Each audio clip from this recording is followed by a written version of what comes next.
Hello, and welcome to another episode of Give Yourself Some Leeway with me, your host, Eugene Lee. Today's conversation was meant to be all about what's holding you back and how to overcome those limiting beliefs. But naturally, the conversation evolved into how we let our past experiences define us and how it's never too late to stop letting these past experiences and traumas define how we live our lives, and to take control so that we can truly be ourselves and start living authentically. So I really hope you enjoyed today's conversation with Claudette Osborne. Claudette, welcome to Give Yourself Some Leeway, and thank you for taking the time to join the show. Well, thank you, Eugene. Thank you for having me. I really look forward to your podcast. I've listened to you, and you really have some wonderful things for your listeners. That's awesome. Thank you. For people who aren't familiar with your work and as a master life coach, would you mind sharing a little bit about your story and why it is that you do what you do? Okay. Yeah, I came into coaching almost naturally. Maybe some of that's firstborn child. I don't know. When your responsibilities are a lot, you tend to take that lead. And I don't think I would have done anything different, even if I hadn't been asked to. Yeah, I have had to work a lot on mindset, limiting beliefs, things that were instilled in us as we were children. Because growing up wasn't actually the most peaceful household. Um, it was a little chaotic. There was definitely a disconnect between parents and with siblings not understanding, and each one seeing things out of a different lens. What I saw, what they saw, you could ask the same question and we would all come up with a different story of what happened at that point in our life. But it impacted us all greatly. We could have let it get in our way. It did affect me in the fact that I was a little more withdrawn, pretty quiet. They'd say I was kind of secretive. It's just that when around friends, and what was portrayed in our small town and community was the perfect family. You just came home to things that worked. And in my age group, especially, of course, that stayed at home. But it was also a false facade that everyone put on. And so you were always kind of walking around on glass. You didn't want people to know that things weren't perfect at home. And whether that was us being too sensitive to that or the time in which we grew up in, it did affect how we handled our life. My distractions in school. Yeah, I was in school, but I was distracted. I didn't share much with my friends. I didn't let them get too close. I liked and got along with everyone, but didn't let very many people in. It also caused me to be very, very, very, very few times I would ever ask for help, because you're raised to be, right? Solve it yourself, take care of it, take charge, fix it. That's a big job. And so many of us, either in business, our lives today, our families, our children, the things that we experienced growing up do affect our lives today. Mostly we put a lot of that aside, but in some ways, those limiting beliefs, the mindset we carry about them, can detrimentally affect both our work and our home lives, and we don't even realize it. So was it that let's say expectation as the eldest child to always figure things out yourself and to fix things yourself, that made you, instead of you looking for coaching, that you were there to help others and always coach others? I think so. I think we do things because it's within our nature to do so. If it hadn't been, I probably would have bucked that. Or even, in cases like that where you watch the families, that's where some of these children become the class clown, the troublemaker, the kid that's always in trouble, because that role didn't fit them. Luckily, I do think that each of us has, our different strong suits, because I look at my siblings, they definitely did not have the same as I did. But yes, it does affect, affects a lot. I think the leaders will see, with the people who go higher up in the companies, a lot of times you'll find that they had very structured households, or very, things that drove them. And if it wasn't that, it may have been a drive for approval, or to get that pat on the back, or to get what they thought they had to do to receive love, or to keep the peace. So, oh, if I get straight A's, oh, if I do this, they'll be proud, but I'll keep the peace. I can fix this. So we create these little scenarios in your brain that you don't even know you're doing. You just form habits. And this is where, as a coach, we break down where that came from.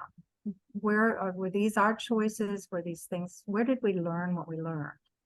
And how does it affect your life today? Is it affecting your spouse, your communication, your children? Or the volume in your household, you learned that yelling and hollering was the way you communicated, and that was normal. That's an interesting one too. Yeah, what you cover there, especially around leaders in the workplace, where they have this sense of perfectionism, or they find validation through their success and achievements. I feel that's something that is definitely felt across the board. It's especially people that have been always driven to, as you said, straight A's, to be the top of the class. That's the only way to be the best child, or the most proud son or daughter. And that's what people always strive for. And that's what they always expected then of others and of their teams. So are these beliefs that have been ingrained in us as young as when we were kids in school, and they've carried on into our adult lives? Absolutely. Actually, age 3 and up, because children themselves don't even develop empathy until age 8. So they can't empathize with a situation that they're hearing. So they are going to just hear or watch what's going on. And it's like Dad takes Joey and Johnny to the store. The oldest one says, "Can I have candy?" The little one says, "Can I have candy?" He said, "No, you don't deserve candy." The big one says, "Okay, I'll ask Dad when he's in a better mood." The little one goes, "I'm a bad boy. I don't deserve." The parent was just, busy thinking about other things, and the kids didn't need to do that right now. But a lot of times, how kids process things, that one little statement all of a sudden says, "I have to do this, or I'm not good enough." It's not like parents need to walk on eggshells, but we do need to know that where things come from, and how our peers, how our children, how people around us might perceive things. We're not responsible for how they think or what they think.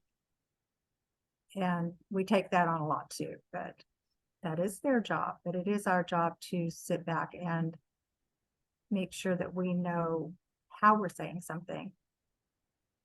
And with that empathy and timing, whether it's your job, whether it's your home, take that 2-second step back before you decide how you're going to address whatever just happened.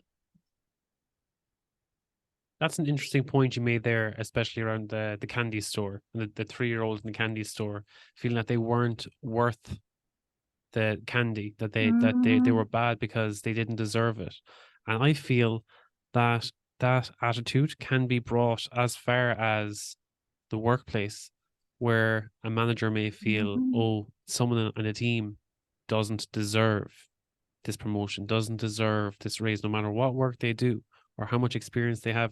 They don't deserve it because they maybe just don't see eye to eye with someone, and they just carry that belief as like, no, if I was in their shoes, I wouldn't deserve it, so I'm doing the right thing by not giving them this position. See, that's it. Why most leaders as in some other courses and things, will tell you why some leadership fails. And they can't get their team together. They can't get their team to work together. The lens that they're seeing things out of comes from what they knew and how they've been brought up, or how they've been taught by their mentors, either in work or family or whatever. Those calls are going to come from things like that. So getting a team to work as a team, you're going to have to develop some listening and a little empathy that maybe you don't even have for yourself. And that's where it probably started.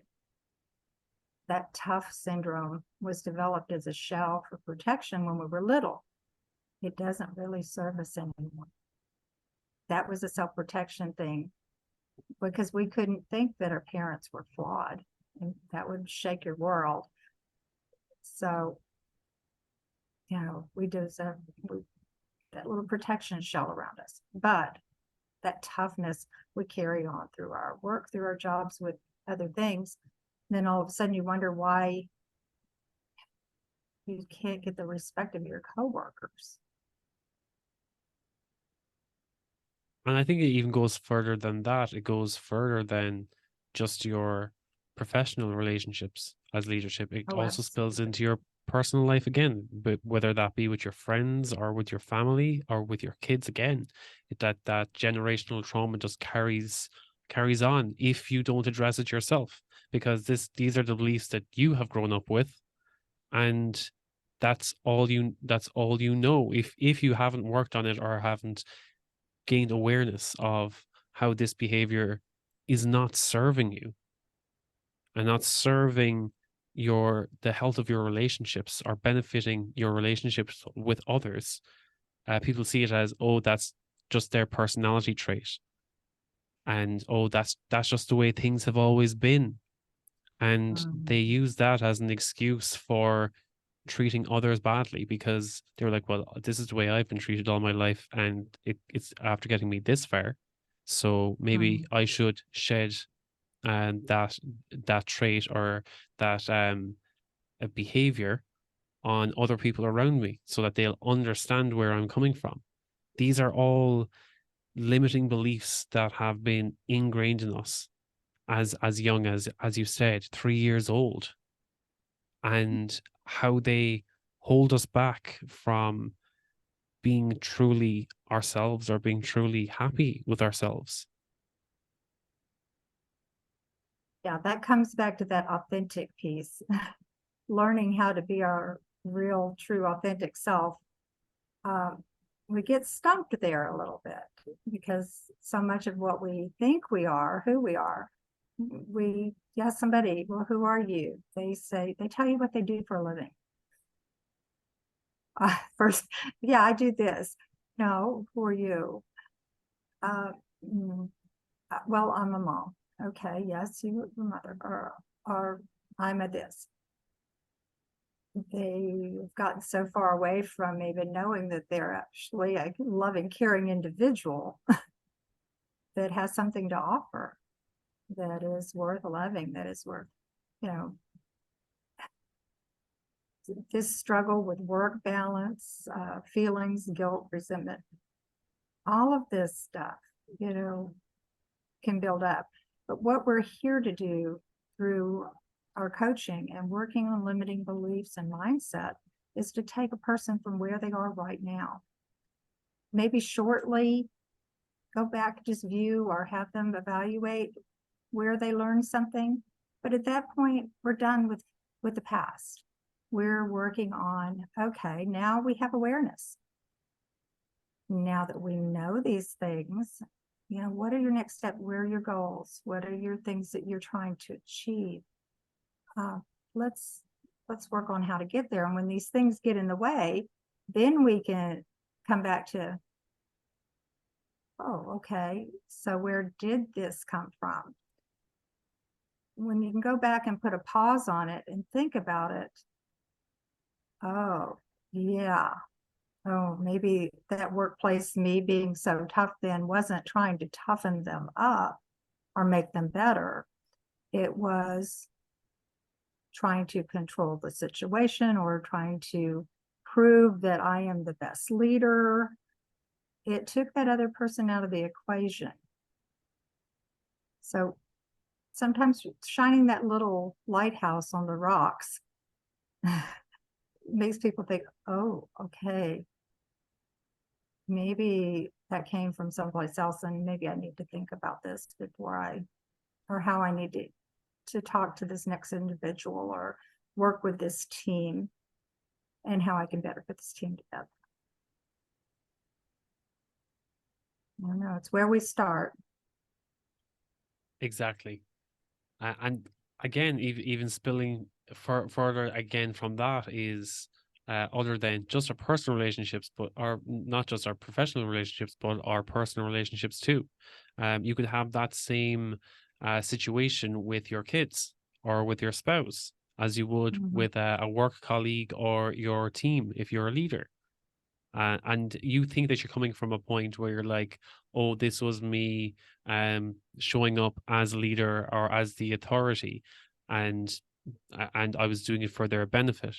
But when you look back in hindsight, now that you have awareness of these traits or these beliefs that you've held dearly to that you've linked with your identity, and when you look back, you're like, oh, I was actually controlling that situation because I thought that I needed to have control for that to work in my favor.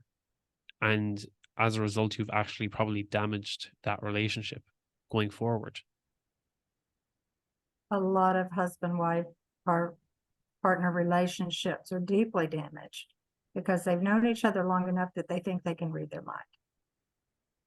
They quit communicating because they think they know everything about this person, how they're thinking, how they're feeling. And just to keep the peace, they're going to just kind of roll along with things. After a while, you can really deeply damage relationships like that. Same thing with the kids. Oh, I know what they're going to do next. I know how they think about that. I know how they feel about that. No, it's a pretty big assumption. So what it's would time to step in there and start communicating again. exactly because I was just about to ask what will be the first step to help people to break free from those patterns, these ingrained mindsets and these limiting beliefs that people have that are holding them back from those authentic relationships with others. I have a few exercises that I do with my families, communication exercises, even having a jar on the table where they write out quick thing that was good that day or a quick thing that was they struggled with that day, but they haven't talked about it. They probably wouldn't have talked about it. But the game plan is every day you come in and you write this down, and to keep it from being bottled up, you take that piece of paper, you put it in the jar on the table. But everybody at the table has to pick out one of whoever's and read it out loud. And then it opens that door for a little communication. Oh, I didn't know you felt like that. Or, oh, that happened today. Were you going to tell me? No, they weren't. So a lot goes unsaid and a lot gets missed. But when you start to do things either as a family or couples or whatever, even as a team group, there's another big one that I do that is outside. It's coaching, but it's actually using a horse in the play. And that horse is part of their team. They tend to get frustrated and they're trying to work with this animal, or they're trying to do something they're on their own. The other person's trying to do something on their own. They've left that other team member out, which was the horse. He's going to get distracted. He says, don't want any part of this. I'm going back to my herd. And I said, well, why did your horse do that? He says, I don't know. I said, well, was he still included? Was he still part of the team? Oh, well, you mean they can feel that?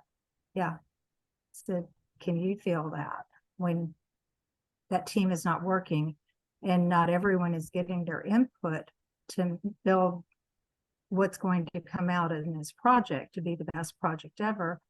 if everyone doesn't get an input and there are a couple of people at the top doing this whole team thing and everybody goes, yeah, let's do that. Same thing with the family and these little exercises, or the horse exercise, to bring awareness to, I have checked out. I'm working on my own. I'm not including the other person. Where do we go? And there are several things that you can do to help bring awareness, but that's where all the momentum and the things that are good start to happen in your teams and in your families. And some of it's not pleasant. It's simple. It's not easy. There's nothing Exactly. easy. And I think that people need to, need to meet people halfway, or sometimes more than halfway, when it comes to these things. That there's sometimes when there's that barrier to communication, you're trying to open that communication pathway again. As you said, all the thoughts in a jar. And as soon as you start sharing those, people are like, well, why haven't you been sharing those with me? Or why hasn't this been the case? And you're trying to open that line of communication again, and you're met with resistance as to, why haven't we been doing this all along? Or I didn't know that about you. And again, it's all these saboteurs keep coming up, being changing the narrative to why uh you're changing the comfort zone again. They're kind of comfortable with this barrier or this limiting belief, because this is, again, the way things have, this is the way things have been. Now, it hasn't always been ideal, and there's been a lot of resistance there. And yes, it is uncomfortable bringing up these feelings now, but the narrative is, no, they're trying to change something here. And even though I wasn't entirely happy with the way things were going, uh, I'm not comfortable with how this might change the dynamics of the relationship, because they think that, in let's say, if it's a spouse or a partner, they're like, I thought I knew how their minds work. Now I don't know how their mind works, because they're opening that line of communication, and they feel put out, or they feel like they're no longer in control. Whereas you're trying to get past that point where they were deluded, that, and you were probably deluded too, that you thought that you knew how their mind worked, and that you were in some sense of control. But now that you're opening that line of communication, you're like, wow, I really didn't know that person as well as I thought I did. And this is an opportunity to open that line of communication and get to know them on a deeper level. And again, these are the uncomfortable conversations. It's simple. It's a very simple step forward, but to keep it up consistently and keep that line of communication open, it's not easy unless you get the reps in, unless you make it a habit or make it a priority. If you want to deepen this relationship, whether that's as a spouse, a partner, a parent to a child, or to your own parents as well, or to a work colleague, to a close friend, to an old friend who you thought was a close friend, and maybe you just want to rekindle that relationship again, you need to open those lines of communication, and it's not going to be easy. So that's a very good point. It's a very simple thing to try and open those lines of communication again, but it's not always easy. Most people don't want the struggle because of the inconvenience. They're that uncomfortableness. They'd rather stay in a state of comfort, which is going to put them into a state of procrastination, into a state of non-doing, because it's comfortable there. It still serves them in some way. Never easy, but it is a simple premise.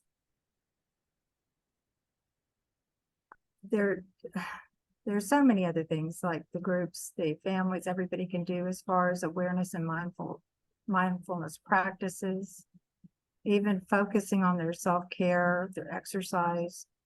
And I know in our worlds where we work multiple, either our jobs plus other jobs plus working with people, sometimes we don't get enough sleep, where we need to. I'm pretty good about keeping up with a healthy diet, but not everybody does. When they live busy lives, they're also generally snacking and not eating properly. All of these things, setting boundaries, avoiding overcommitment. sometimes even in your workplace, when one person's carrying the load, sometimes the reason that person's carrying all the load is because they keep jumping over and over committing and are afraid to let their team take it because they think that their project will fail if they're not spearheading this. That's a big one too. Same thing with families. And I've been guilty too, as you see somebody struggling and you let them struggle for a while and you let them struggle. So, okay, let me do that. And you pop up and do it for them. Did you teach them anything? No.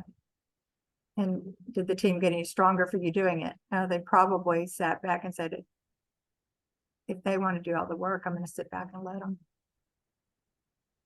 And you lost a valuable team member, whether it's family or your work, by whomever stepping up and taking the brunt or taking it on. That's setting those boundaries, setting the limits, not overcommitting. Those are hard things to do, especially for corporate, America. We think that is our job.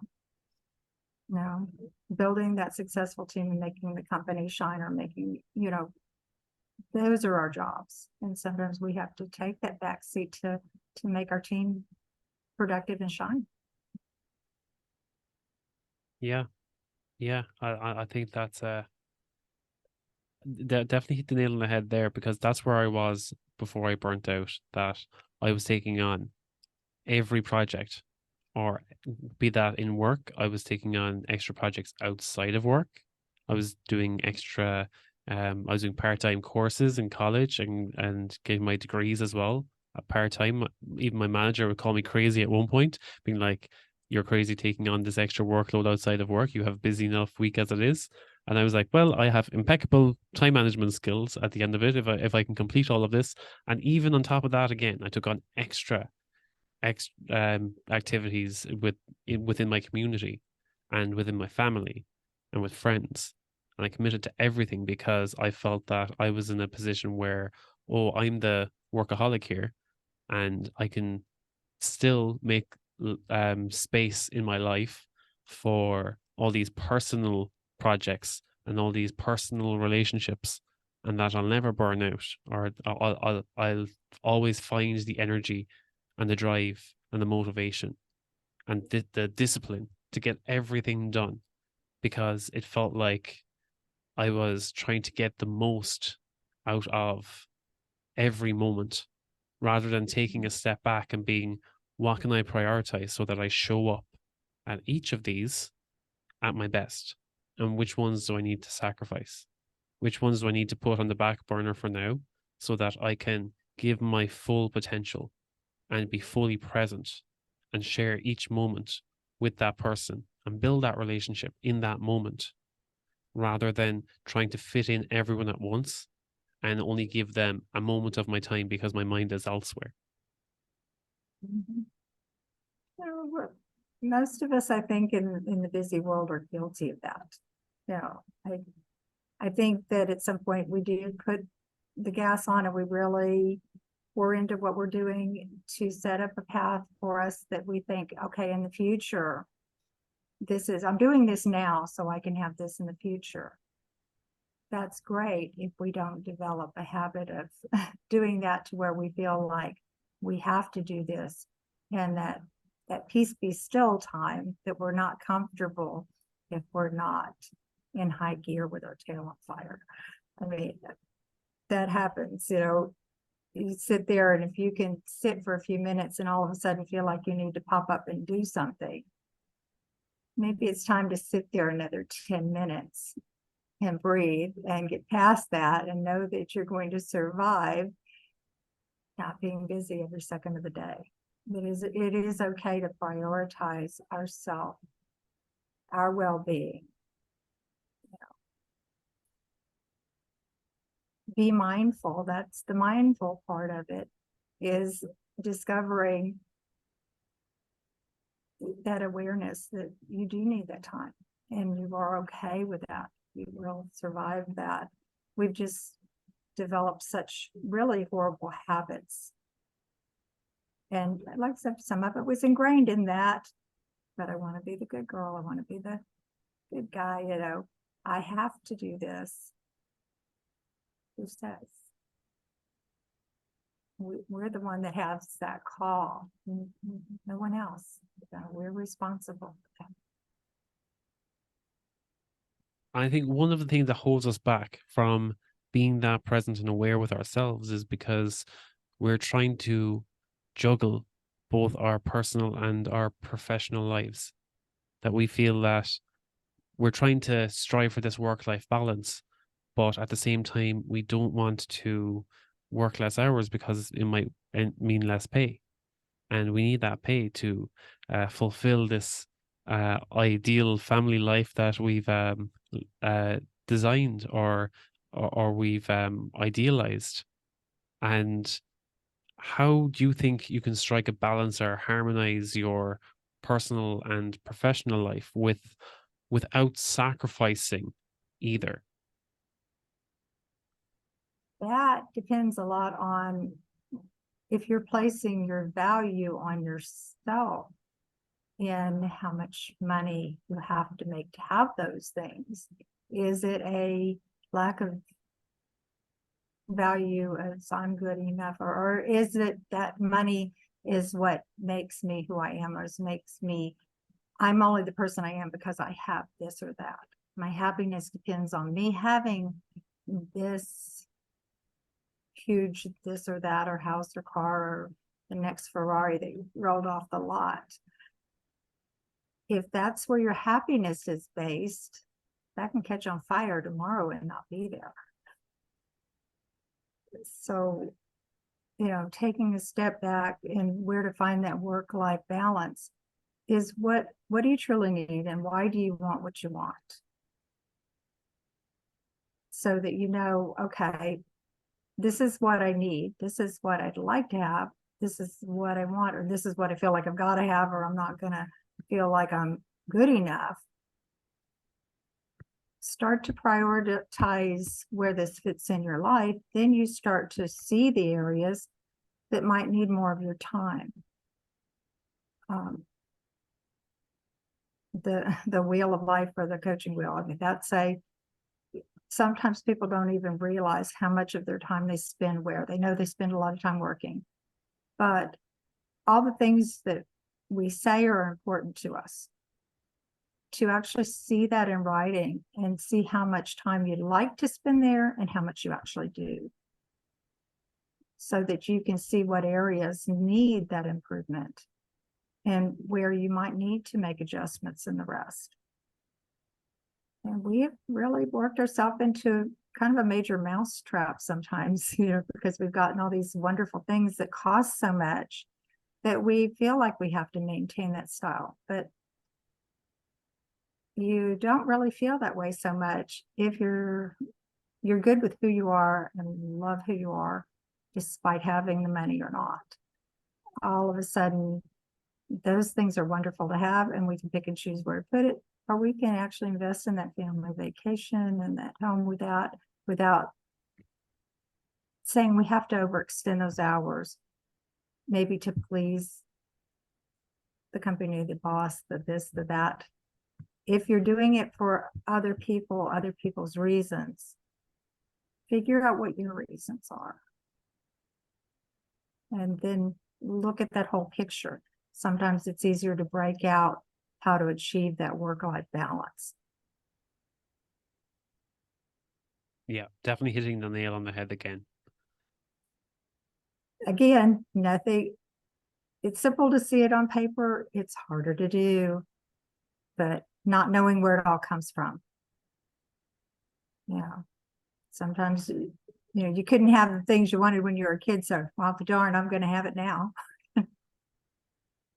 Well, that all comes with a price. We have to decide what value those things have in all areas. I think that's something that's often overlooked as well when it comes to the value of those things in different areas of our lives. And people look at their own values, their own beliefs, and often they forget to look at their own self-worth and how much they prioritize themselves. and they look at their Mhm. values and they're like, this is what I stand for. They look at their beliefs and they're like, these are the boundaries I set on myself that I will never um, let myself down. And next thing, when they look at their self-worth, they always tie it back to my self-worth is linked to my career, uh, to my social status, to where I live, to how much savings I have in the bank. And if they were to lose that overnight, they feel that they've lost their identity. They're like, oh, but that's who I was. That's how I lived. Mhm. And it's like, that's not who you were. And if you lost that overnight, you would still have your self worth. You would still have yourself. So, what do you need to do today in order to become more aware of yourself and how much you value yourself, your time and your health and your relationships? I feel that again, and that's something that looks great on paper and you can write it down, but it's not an easy thing to do, to sit down and have Mhm. those hard conversations with yourself. Not at all. It's not easy. But you will find that more of the self-acceptance, the love, and finding out who you are as a person and not have your value, your worth determined by outside factors. All of a sudden things get a little lighter. We don't have to carry all the burdens we carry. We think we do, but we don't have to. It's again the choices that we make. It's not who we are. Those are things we do.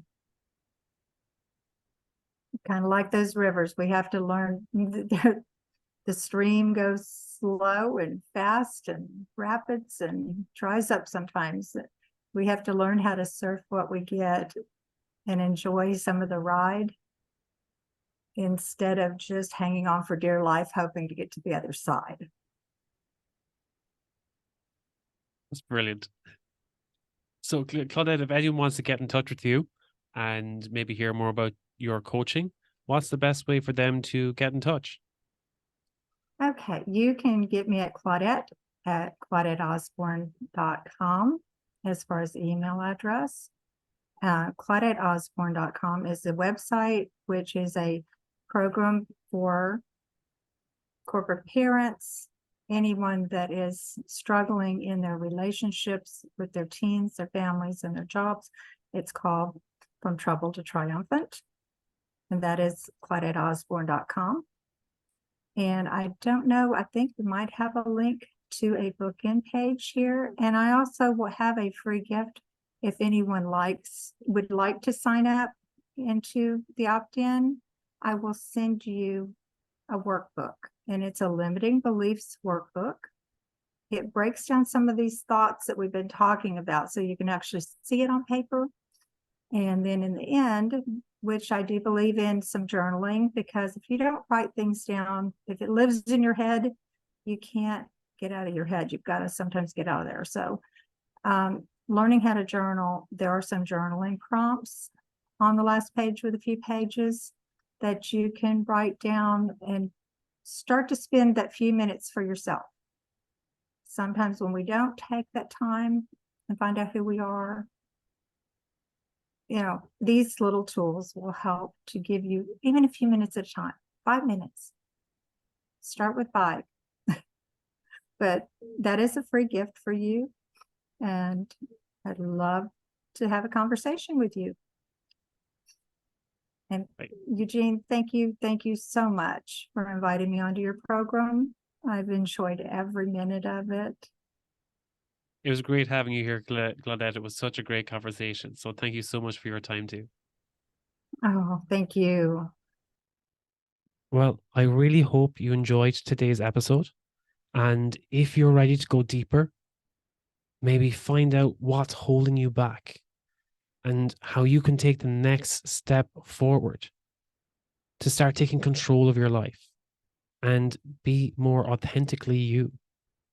You can book a call with me. Let's have that chat at giveyourselfsomeleeway.com. You can book a call or reach out to me on Instagram at eugene.leeway.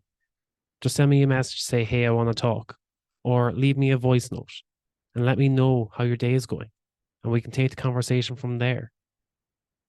Or shoot me an email, eugene@leeway.ie. If I don't hear from you, remember, did you smile today? Did you have your glass of water? Treat yourself with kindness and compassion. Until next time, take care.